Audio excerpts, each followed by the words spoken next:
ម្ដាទេណានួនល្អកុំគិតអី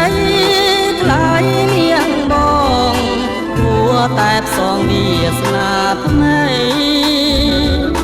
សូមអូននាងគិនឲ្យច្បាស់រហូតដល់គង់ខ្លាំងណាស្រីស្លឹងឈើចាស់គង់ខ្លាំងខ្ចីកិនស្រីគង់ខ្លាំងថ្មីបា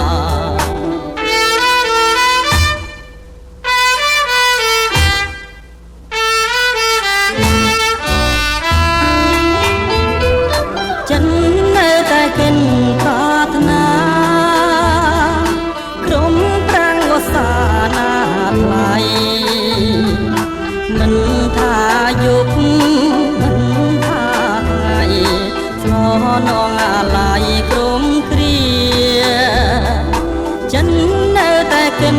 ចង់បាន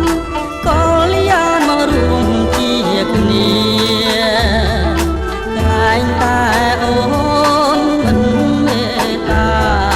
មិនព្រមស្នេហារូបបងរីងហើយតែរោធម្មតាទេណានួនល្អកុំគិតអីថ្លៃមាងប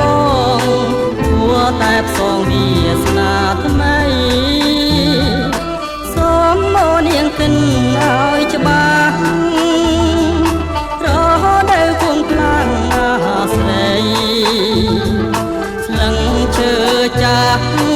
គង់ខ្លាំងខ្ចីចិត្តស្រីគង់ខ្លាំងថ្មីបា